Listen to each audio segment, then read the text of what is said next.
Okay, so one of the first memories I have of moving down here to go to college was an encounter that I had with a family.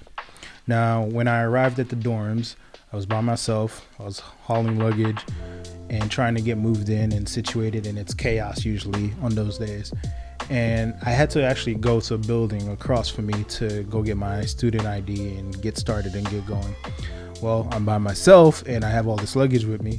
So I found this family that was kind of nearby. They seemed nice, so I decided to ask them, hey, would you mind watching this luggage for me? And the mom was very kind and she said, yes, go ahead.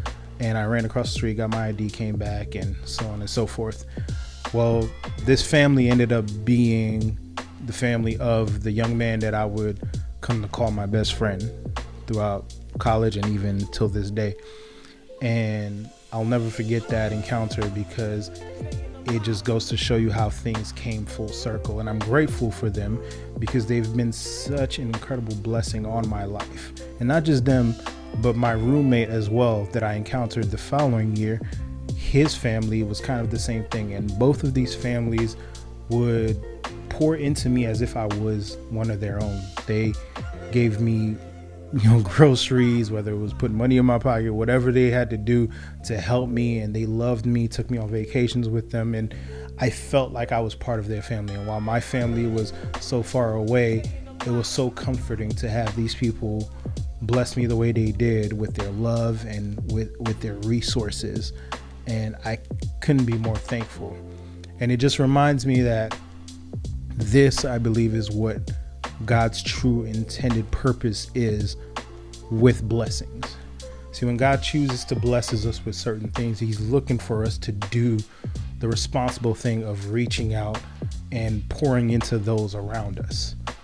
And this is why it's important for us to consider when we're praying for these blessings, why are we wanting these blessings? What are we going to do with these blessings that God will give us? Whether it's finances, whether it's a house, whether it's a car, whether it's a job, whatever it might be, we have to be considerate of how we will handle these things.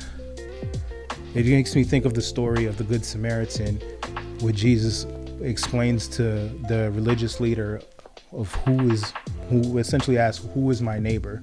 And Jesus tells the story of this man who finds this guy on the side of the road, beaten and left for dead, and he's passed over by several other people that should have helped him. And it's this Samaritan who's despised by society that actually comes and helps him, that blesses him and heals him, so much so that he even pays for him to stay at an inn and agrees to pay whatever charges over his stay that he acquires during the time.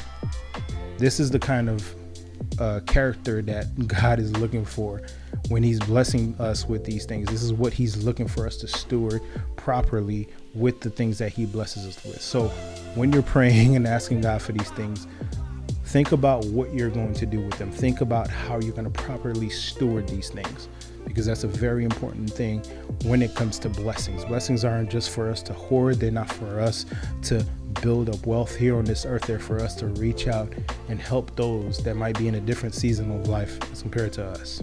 So think about that as you finish out the rest of your week. As always, be blessed, be motivated. We'll see you next time.